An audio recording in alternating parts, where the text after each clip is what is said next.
नमस्कार साथियों, स्वागत आप सभी का एक बार फिर से निशा फाउंडेशन पर। और हाजिर हूं हॉर्टिकल्चर की एमसीक्यू लेकर 4Z CUT सुपरवाइजर। जी बिल्कुल, 4 फरवरी 2024 को सुपरवाइजर की एग्जाम है और उससे पहले आप इस हमारे एमसीक्यू क्लास से बिल्कुल फ्री क्लास लेकर अपने क्वेश्चंस के जो सही करने के चांसेस है उनको ज्यादा बढ़ा सकते हो, क्योंकि बिल्कुल अपना जो कंटेंट है वो एक नंबर का कंटेंट है, इसलिए क्वेश्चंस पे ढंग से फोकस करें। और जो डेली के अपने 10 क्वेश्चन होते हैं उनको अपनी नोटबुक में नोट कर ले। बिल्कुल जी, डेली 7 बजे अपनी लाइव क्लास होती है रिकॉर्डेड हॉर्टिकल्चर एमसीक्यू की, और सोइल साइंस, डेयरी साइंस, इन पे भी मैं जल्दी क्लास लाने वाला हूं। तो शुरुआत करते बिना टाइम खराब किए हुए high energetic session MCQ horticulture. जी बिल्कुल, आज का पहला सवाल है, आम में गुणसूत्रों की संख्या होती है। क्वेश्चन बड़ा इजी है, लेकिन हमेशा इजी सवाल ही एग्जाम में गलत होने के ज्यादा चांसेस होते हैं। आज का जो अपना पहला सवाल है वो ये है, मैंगो में किसकी, मैंगो में क्रोमोसोम नंबर गुणसूत्रों की संख्या कितनी होती है। आपने सही सुना, जो पहला सवाल है वो है कि आम में गुणसूत्रों की संख्या कितनी होती है। आपके पास 4 ऑप्शन है, 40, 48 और 18, और चौथा है नॉन ऑफ दीज। क्या लगता है आपको कौन सा इसका जो ऑप्शन है वो राइट आंसर होगा क्वेश्चन 1 का। और सवाल क्या है कि आम में गुणसूत्रों की संख्या कितनी होती है, 40 होती है या 48 या 18 या नॉन ऑफ दीज। सर इनमें से तो कौन सा ऑप्शन हमें सही नहीं लग रहा है ना। इसका जो राइट आंसर होगा वो क्या होगा, 40, ऑप्शन ए। कौन सा होगा, ऑप्शन ए। जी बिल्कुल सही कहा मैंने। आम के अंदर जो क्रोमोसोम नंबर है, जो गुणसूत्रों की संख्या है वो कितनी होती है, 40। इसके अलावा बेर, किसमें, बेर में गुणसूत्र कितने होते हैं, 48। कितने होते हैं, 48। इसके अलावा अनार, कौन सा, अनार। इसके अलावा नींबू, संतरा और माल्टा, इनमें कितने होते हैं, 2 और 18। कितने होते हैं, 18। सही है बिल्कुल, है ना। तो अब मैं बात कर रहा था आपसे 2 की संख्या 18 की। अनार, नींबू, संतरा, माल्टा, पपीता, इन सब में जो क्रोमोसोम नंबर वो कितने होते हैं, 18। कितने होते हैं, 18। इसके अलावा जो आपके सिलेबस में है बेर, उस बेर में 2 की संख्या कितनी है, 48, बोले तो 48। और आज का जो अपना सवाल था, आम में गुणसूत्रों की संख्या वो कितनी होती है, 40। अगले सवाल की तरफ अपन बढ़ते हैं। अपना अगला सवाल है, आम में पुष्पक्रम को क्या कहा जाता है, या आम में पुष्पक्रम को कहा जाता है। ऑप्शन है अम्बेल, दूसरा है पेनिकल, तीसरा है सोलेट्री और चौथा है सभी। इनमें से कौन सा राइट आंसर होगा, आम में पुष्पक्रम को क्या कहा जाता है, या पुष्पक्रम को अपन क्या बोलते हैं, क्या अम्बेल कहते हैं या पेनिकल या सोलेट्री या सभी। देखो अब सभी तो इसका आंसर होगा नहीं, सभी तो इसका आंसर होगा नहीं। आपके पास 3 ऑप्शन बच गए, कौन कौन सा, अम्बेल, पेनिकल और सोलेट्री। इनमें से कौन सा है जो आम का पुष्पक्रम है। जी बिल्कुल, आप थोड़ा बहुत दिमाग लगाओ तो इसका जो राइट आंसर होगा वो होगा ऑप्शन बी। कौन सा होगा, ऑप्शन बी, पेनिकल। जी बिल्कुल, आपने सही सुना। आम के पुष्पक्रम को क्या बोलते हैं, पेनिकल। क्या बोलते हैं, पेनिकल। अपने पास 2 ऑप्शन और है, सोलेट्री। पपीता का जो पुष्पक्रम होता है उसे अपन क्या बोलते हैं, सोलेट्री। क्या बोलते हैं, सोलेट्री। और अम्बेल है, प्याज का पुष्पक्रम किसका है, प्याज के पुष्पक्रम को क्या बोलते हैं, अम्बेल। क्या बोलते हैं, अम्बेल। इसके अलावा जो आज का सवाल था कि आम के पुष्पक्रम को क्या कहा जाता है, तो बोलते हैं पेनिकल। क्या बोलते हैं, पेनिकल। और सोलेट्री किसका पुष्पक्रम है, पपीता का। किसका है, पपीता का। तो आपसे कहें कि प्याज का पुष्पक्रम कौन सा है, अम्बेल। आम का कौन सा है, पेनिकल। और पपीता कौन सा है, सोलेट्री। अगला क्वेश्चन, क्वेश्चन नंबर 3, आम में फल प्रकार कौन सा है, फ्रूट टाइप इन मैंगो। बिल्कुल, फ्रूट टाइप इन मैंगो। आम में फल का प्रकार कौन सा है, पेपो, दूसरा सरस, तीसरा ड्रुप और चौथा आभासी। इनमें से कौन सा राइट आंसर होगा इस क्वेश्चन का। क्या पूछ रहे हैं, आम में जो फल का प्रकार है, जो फ्रूट टाइप है वो कौन सा होगा, क्या पेपो होगा, दूसरा सरस, तीसरा ड्रुप और चौथा आभासी। क्वेश्चन को ढंग से पढ़ो, इसका आंसर क्या होगा जल्दी बताइए। अपन बात करें इस क्वेश्चन की, तो जो आम का फल प्रकार है ना वो कौन सा है, वो है ड्रुप। कौन सा है, ड्रुप। बोले तो अस्टिल। इसे और क्या बोलते हैं, अस्टिल कहा जाता है। क्या कहा जाता है, अस्टिल। जी बिल्कुल सही सुना, आम में जो फल का प्रकार है वो कौन सा है, ड्रुपिया अस्टिल। अपन सर्च को और क्या बोलते हैं, बेरी। क्या बोलते हैं, बेरी। क्या बोलते हैं, बेरी। और ये सवाल याद करना, जो अपना है ना कुकुरबिटेसी, कौन सा, जो कुकुरबिटेसी कुल है ना, जो कुकुरबिटेसी सब्जियां हैं, जो फल है, उनका जो फल का प्रकार है वो कौन सा है, पेपो। कौन सा है, पेपो। और सरस का नाम कौन सा है, बेरी। दूसरा नाम कौन सा है, बेरी। और ड्रुप इसका मतलब अस्टिल। और आभासी को और अपन क्या बोलते हैं, फाल्स फ्रूट। क्या बोलते हैं, फाल्स फ्रूट। तो ये याद करना, आम में फल का प्रकार कौन सा है, ट्रूपिया अस्टिल। सरस का दूसरा नाम क्या है, बेरी। और पेपो किसका फल प्रकार है, कुकर बिटेसी का। ठीक है, अगले सवाल पे चर्चा करते हैं अपन। और अपना अगला सवाल है, भारतीय फलों का राजदूत किसे कहते हैं। क्वेश्चन पे ढंग से फोकस करना, क्या पूछ रहा है, भारतीय फलों का, जो अपने इंडियन फ्रूट्स है, तो भारतीय फलों का राजदूत किस फल को कहा जाता है। ऑप्शन है पपीता, दूसरा अमरूद, तीसरा बेर और चौथा आम। इनमें से किन को भारतीय फलों का राजदूत कहा जाता है, पपीता को या अमरूद को या बेर को या आम को।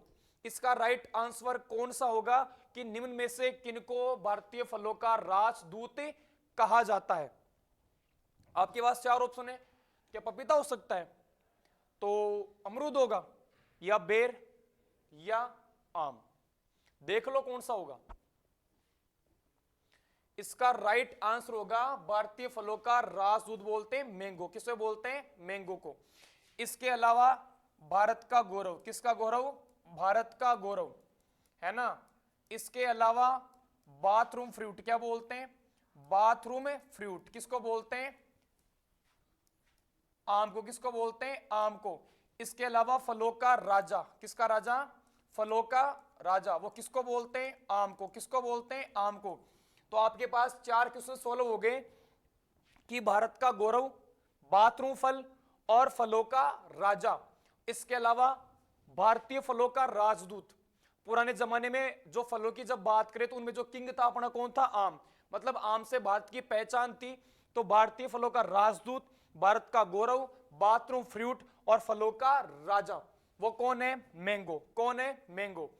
और बेर, इसे बोलते शुष्क क्षेत्र के फलों का राजा। किसके, शुष्क क्षेत्रों के फलों का राजा, है ना। क्योंकि देखो भाई अपने राजस्थान में तो यही आम के बराबर है ना। तो बेर ना उससे क्या बोलते हैं, शुष्क क्षेत्र के फलों का राजा। क्या कहा, अपने राजस्थान में तो जो बेर है ना वही आम के बराबर है, क्योंकि अपनी क्लाइमेट बहुत ड्राई क्लाइमेट है और बहुत शुष्क क्लाइमेट है। इस कारण अपने राजस्थान में जो सबसे बढ़िया खेती होती है वो किसकी होती है, बेर की। तो शुष्क क्षेत्र के फलों का राजा किसको बोलते हैं, बेर को। उसके बाद में बात करें उपोष्ण, है ना, उपोष्ण क्षेत्रों का सेब, किसका, उपोष्ण क्षेत्रों का जो सेब हो किसको बोलते हैं, अमरूद को। किसको बोलते हैं, अमरूद को, है ना। किसकी बात की अपन ने, अपने तीन क्वेश्चन की बात की कि भारत का गौरव, बाथरूम फल, फलों का राजा किसको बोलते हैं, आम को। शुष्क क्षेत्र के फलों का राजा किसको बोलते हैं, बेर को। और उपोष्ण क्षेत्रों का सेब किसको बोलते हैं, अमरूद को। और पपीता को बोलते हैं मेलन ट्री। क्या बोलते हैं, मेलन ट्री। किसको बोलते हैं, पपीता को। तो अपने पास चार क्वेश्चन सोल्व हो गए कि पपीता मतलब मेलन ट्री किसको बोलते हैं, पपीता को। किसको बोलते हैं, पपीता को। उसके बाद उपोष्ण क्षेत्रों का सेब किसको बोलते हैं, अमरूद को। और शुष्क क्षेत्र के फलों का राजा किसको बोलते हैं, बेर को। एक क्वेश्चन और याद कर लेना, शीतोष्ण क्षेत्रों का राजा कौन है, शीतोष्ण क्षेत्र के जो फल है ना किसके, उनका राजा कौन है, वो है सेब। कौन है, सेब। ठीक है, तो अपने पास कितने क्वेश्चन हो गए। आपसे पूछे कि फलों का राजा, फलों का राजा बोलते हैं आम को, शुष्क क्षेत्र के फलों का राजा बोलते हैं बेर को, और उपोष्ण जो फलों का सेब वो किसको बोलते हैं, वो बोलते हैं अमरूद को, और पपीता को क्या बोलते हैं, मेलन ट्री। इसके अलावा, किसके अलावा, इसके अलावा शीतोष्ण क्षेत्र के फलों का राजा किसको बोलते हैं, सेब को। किसको बोलते हैं, सेब को। तो आपसे पूछे कि फलों का राजा किसको बोलते हैं, आम को। शीतोष्ण क्षेत्र के फलों का राजा सेब को, और शुष्क क्षेत्र के फलों का राजा किसको बोलते हैं, बेर को, और उपोष्ण क्षेत्र का सेब किसको बोलते हैं, अमरूद को। ठीक है, अगला क्वेश्चन है, आम के बीज की अंकुरण क्षमता होती है, बहुत इंपॉर्टेंट। आज का सबसे वेरी वेरी मोस्ट क्वेश्चन यही है कि आम के बीज की अंकुरण क्षमता कितने दिन की होती है। ये क्वेश्चन बहुत इंपॉर्टेंट है, या आपने पढ़ा होगा गुठली का जीवन काल, थोड़ा सा ढंग से याद करना है ना। तो आम के बीज की अंकुरण क्षमता कितने दिन की होती है, क्वेश्चन पे ढंग से फोकस करना। क्या 60 दिन, दूसरा 40 दिन, या 28 से 30 दिन, या 80 से 90 दिन। इनमें से वो कौन सा ऑप्शन है जो इस क्वेश्चन का राइट आंसर होगा। और सवाल क्या है कि आम के बीजों की अंकुरण क्षमता कितने दिन की होती है। इसका राइट आंसर रहेगा 28 से 30 दिन। ये सवाल याद कर लेना कि जो आम के बीज, जो सीड ना गुठली, उसकी जो जीवन क्षमता है वो कितने दिन की होती है, लगभग 28 से 30 दिन। कितने दिन, 28 से 30 दिन। ठीक है, अगले क्वेश्चन की तरफ बढ़ते हैं। और अगला क्वेश्चन अपना है आम की वृद्धि के लिए उपयुक्त तापमान। आप अगर पिछले साल का पेपर देखो तो हॉर्टिकल्चर के अंदर खरबूजे का क्वेश्चन पूछा था कि खरबूजे में वृद्धि के लिए कितना तापमान चाहिए। मतलब ऐसे ही आम के अंदर मैंने आपसे सवाल पूछा है कि आम की वृद्धि के लिए उपयुक्त तापमान कितना चाहिए। बहुत इंपॉर्टेंट क्वेश्चन है टेम्परेचर का, किसमें, मैंगो में। और आप किसी भी बुक में पढ़ लो, इसका जो टेम्परेचर है आपको बिल्कुल सेम मिलेगा, कोई चेंज नहीं मिलेगा। और सवाल क्या है कि आम की वृद्धि के लिए उपयुक्त तापमान कितना चाहिए। क्वेश्चन में थोड़ा ढंग से फोकस करो। 16 से 32, 24 से 27, 46 से 48, या ऑल ऑफ दीज। इनमें से कौन सा ऑप्शन इसका राइट आंसर होगा। और सवाल क्या है कि आम की ग्रोथ, आम की बढ़वार के लिए, आम की वृद्धि के लिए जो तापमान चाहिए वो कितना चाहिए। दिमाग लगाओ, 16 से 32, या 24 से 27, या 46 से 48, या ऑल ऑफ दीज। बेटा जी इसका राइट आंसर होगा 24 से 27। जी बिल्कुल, आम की वृद्धि के लिए, किसकी वृद्धि के लिए, आम की वृद्धि के लिए, आम की वृद्धि के लिए 24 से 27 डिग्री सेल्सियस तापमान उपयुक्त रहता है। यह सवाल आप रट लेना कि आम की वृद्धि के लिए जो तापमान चाहिए वो कितना चाहिए, 24 से 27 डिग्री सेल्सियस। उसके बाद में जब मैं 16 से 32 की बात करूं तो जो नींबू वर्गीय फल है, कौन से, नींबू वर्गीय फल, कौन से, नींबू वर्गीय फलों के लिए लगभग, देखो मैं आपको इसमें, इस वाले क्वेश्चन में आपको मैं कोई एक एग्जिट टेम्परेचर नहीं बता रहा हूं, मैं बात कर रहा हूं नींबू वर्गीय फलों की। तो उनके अंदर अराउंड लगभग 16 से 32 डिग्री, या आपने पढ़ा होगा कि 25 से 30 डिग्री सेल्सियस तापमान की आवश्यकता होती है ना। तो आप ये कह सकते हो, मैंने देखो किसी एक पर्टिकुलर फ्रूट का नाम नहीं लिया, मैंने कहा नींबू वर्गीय फल। तो इनमें जो टेम्परेचर है वो लगभग मिनिमम 16 डिग्री और मैक्सिमम 32 डिग्री सेल्सियस टेम्परेचर उपयुक्त रहता है। उसके बाद में 46 से 48, ये अपने मान लो देखो बेर के लिए, उसके लिए भी ठीक है। आंवला भी इसको सहन कर सकता है ना, और खजूर भी इसको सहन कर सकता है इस टेम्परेचर को। तो मैं बात करूं बेर की, आंवला की, खजूर की, तो इनमें भी लगभग कितना, 46 से 48 डिग्री सेल्सियस टेम्परेचर उपयुक्त रहता है। किसकी खेती के लिए, बेर के लिए। देखो बेर के लिए तो बिल्कुल बढ़िया एकदम, बेर के लिए तो ये बिल्कुल सफिशिएंट टेम्परेचर है, 46 से 48 डिग्री सेल्सियस। इसके अलावा इस टेम्परेचर में आप आंवला और खजूर की खेती भी कर सकते हो। ठीक है, अगला क्वेश्चन है कि आम में गड्ढों का आकार रखा जाता है। किसमें, आम में गड्ढों का आकार रखा जाता है। मैं बात कर रहा हूं कि आम जब अपन गड्ढों में लगाते हैं तो उन गड्ढों का आकार कितना रखा जाता है, जल्दी बताइए। सवाल क्या है कि आम में गड्ढों का आकार कितना रखा जाता है। 3 इंटू 3 इंटू 3 मीटर, या 4 इंटू 4 इंटू 4 मीटर, या 6 इंटू 6 इंटू 6 मीटर, या 1 इंटू 1 इंटू 1 मीटर। इनमें से कौन सा ऑप्शन राइट होगा कि आम में गड्ढे का आकार इतना रखा जाता है। तो इसका राइट आंसर होगा डी। क्या होगा, डी। आम में जो गड्ढों का आकार वो कितना रखते हैं, 1 इंटू 1 इंटू 1 मीटर। इसके साथ आप ये भी याद लेना कि आम के अंदर जो रो से रो की और जो प्लांट से प्लांट की दूरी रखते हैं वो कितनी रखते हैं, 10 इंटू 10 मीटर। कितनी, 10 इंटू 10 मीटर। तो दो सवाल आपके इस क्वेश्चन से क्लियर होते हैं कि आम में गड्ढों का आकार कितना, 1 इंटू 1 इंटू 1 मीटर, और आर इंटू पी कितनी, आर का मतलब रो से रो की दूरी, पी का मतलब प्लांट से प्लांट की दूरी, तो कितनी, 10 इंटू 10। अब मेरी बात सुनो, जैसे मान लो आपको जून जुलाई, किसमें, जून जुलाई, ठीक है, और इसके अलावा मैं बात करूं फरवरी मार्च, इसकी बात करूं फरवरी मार्च। देखो हमेशा याद रखना, आपको जिस भी फल की रोपाई करनी है, उसकी प्लांटिंग करनी है, तो उसकी प्लांटिंग के लगभग 1 से 1.5 महीने पहले गड्ढे तैयार किए जाते हैं। क्या कह रहा हूं मैं आपसे कह रहा हूं कि आप किसी फल की रोपाई करो, जैसे मान लो उसके रोपण का टाइम हो गया, तो उसकी प्लांटिंग के टाइम के लगभग 1 से 1.5 महीने पहले गड्ढे तैयार किए जाते हैं। जैसे आपसे पूछ लें, जैसे जून जुलाई है तो ये बरसात वाला मौसम है, अगर आप जून जुलाई या बरसात वाले मौसम में फलों का रोपण करना चाहते हो तो आपको गड्ढे 1 से 1.5 महीने पहले तैयार करने पड़ेंगे, बोले तो मई जून के अंदर।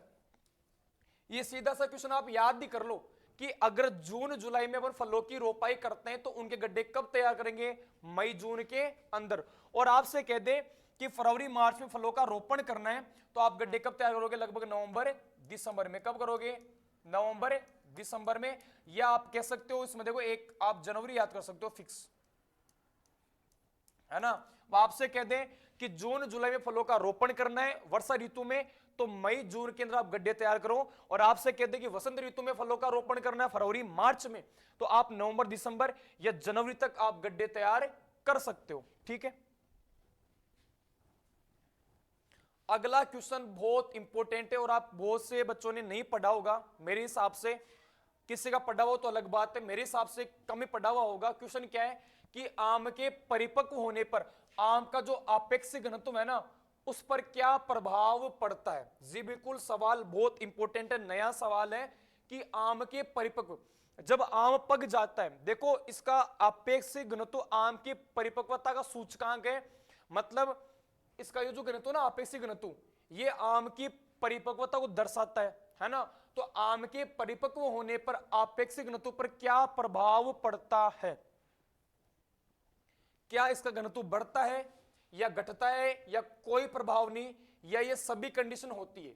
मैंने आपसे क्या पूछा कि जब आम परिपक्व हो जाता है, जब आम पक जाता है, तो इसके आपेक्षिक घनत्व पर क्या प्रभाव पड़ता है, क्या घनत्व बढ़ता है या घटता है या कोई प्रभाव नहीं पड़ता, या ये सभी प्रभाव पड़ते हैं। और बहुत इंपॉर्टेंट क्वेश्चन है।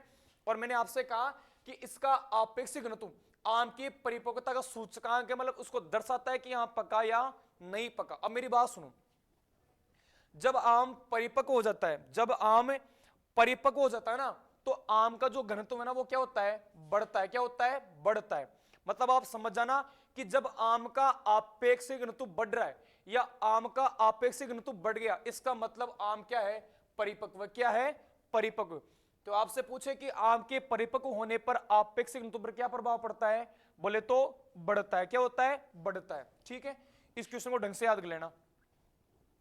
उसके बाद में नवा सवाल है स्टोन ग्राफ्टिंग, इसका एक नाम और है, क्या नाम है, एपिकोटाइल। क्या नाम है, एपिकोटाइल ग्राफ्टिंग।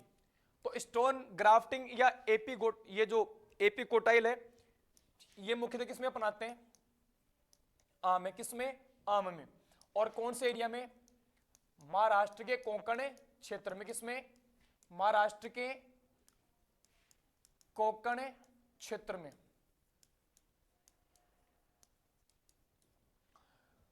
क्वेश्चन है कि आम में स्टोन ग्राफ्टिंग का समय है, इसका एक नाम और है एपिकोटाइल। क्या नाम है, एपिकोटाइल। और किस फ्रूट में अपनाते हैं, आम में, जैसा कि आपने सवाल में पढ़ लिया। और भारत के कौन से एरिया में, महाराष्ट्र के कोंकण क्षेत्र में इस विधि को अपनाया जाता है। तो आम में स्टोन ग्राफ्टिंग करने का समय कौन सा है, जुलाई, जून, सितंबर या मार्च, बताइए। इसका राइट आंसर क्या होगा। क्वेश्चन क्या पूछा है, आम में स्टोन ग्राफ्टिंग का समय कौन सा है, एपिकोटाइल का। और ये कौन से एरिया में अपनाते हैं, महाराष्ट्र के कोंकण क्षेत्र में। इसका राइट आंसर होगा सितंबर। क्या होगा, सितंबर। जी बिल्कुल, आम के अंदर जो स्टोन ग्राफ्टिंग करने का जो टाइम है वो कौन सा है, वो है सितंबर। कौन सा है, सितंबर। ठीक है, अगला क्वेश्चन है कि आम में खाने योग्य भाग है, आम का जो भाग खाया जाता है उसे अपन क्या बोलते हैं, क्या एपिकार्प बोलते हैं या मिजोकार्प बोलते हैं या पेरिकार्प बोलते हैं या एंडोकार्प। तो आम में खाने वाले भाग को क्या कहा जाता है, क्या एपिकार्प या मिजोकार्प या पेरिकार्प या एंडोकार्प। क्वेश्चन बड़ा कंफ्यूज करने वाला है। जेट 2022 में भी इसका सवाल आया था खाने योग्य भाग का, और ये सवाल आगे भी आ सकता है सुपरवाइजर में जो हाल ही में एग्जाम होने वाली है जेट सीयूटी में। ठीक है ना, तो आम में खाने योग्य भाग एपिकार्प या मिजोकार्प या पेरिकार्प या एंडोकार्प, इसका राइट आंसर कौन सा होगा? इसका राइट आंसर होगा मिजोकार्प। कौन सा होगा? मिजोकार्प। बोले तो मध्य फल भित्ति, आम में कौन सा भाग खाते हैं? मध्य फल भित्ति। कौन सा भाग खाते हैं? मध्य फल भित्ति। तो जो आम में जो खाने योग्य भाग है वो कौन सा होता है? वो मध्य फल भित्ति होती है, मेजोकार्प होता है। तो ये थे अपने आज के 10 क्वेश्चन और मैं उम्मीद करता हूं क्वेश्चन बहुत अच्छे हैं। देखो एक मेरी रिक्वेस्ट है, आप जब भी क्लास लो क्लास को पूरा देखो। ये नहीं कि आप एक क्वेश्चन देख के 2 क्वेश्चन देखो, क्लास को मूव कर दो, स्किप कर दो, इसमें आपका नुकसान है। क्योंकि मैं किसी भी क्लास में टाइम पास वाले क्वेश्चन लेके नहीं आ रहा हूं कि ऐसा नहीं कि आपको क्वेश्चन आया उसको करवा दिया। जितना मुझसे हो रहा है उतने क्वेश्चन के मैं आपको सॉल्यूशन दे रहा हूं और उनकी थ्योरी आपको मैं बता रहा हूं कि किस क्वेश्चन में कैसा ऑप्शन है, बाकी जो ऑप्शन है उनका क्या मतलब है। मतलब कुल मिला के अपनी क्लास बिल्कुल यूजफुल क्लास है, इसमें 1% भी टाइम पास नहीं है। तो क्लास पूरी देखे और जितना हो सके उतना क्लास को शेयर भी करे, क्योंकि आपका समर्थन जरूरी है। क्योंकि जो अपनी सुपरवाइजरी एग्जाम है, बहुत जल्दी एग्जाम है 4 फरवरी को, तो तैयारी जम के करना है। और मैं फिर कह रहा हूं केवल फोकस तैयारी पे होना चाहिए। किस पे होना चाहिए? तैयारी पे। मैंने आपको पहले भी कहा था कि वक्त से छीन लाएंगे हम हमारी हिस्से की जीत, वो दोहरी क्या जो हमारा नहीं। इसलिए बढ़िया तैयारी करें और आप सभी का बहुत बहुत धन्यवाद। जय हिंद, जय नेशनल।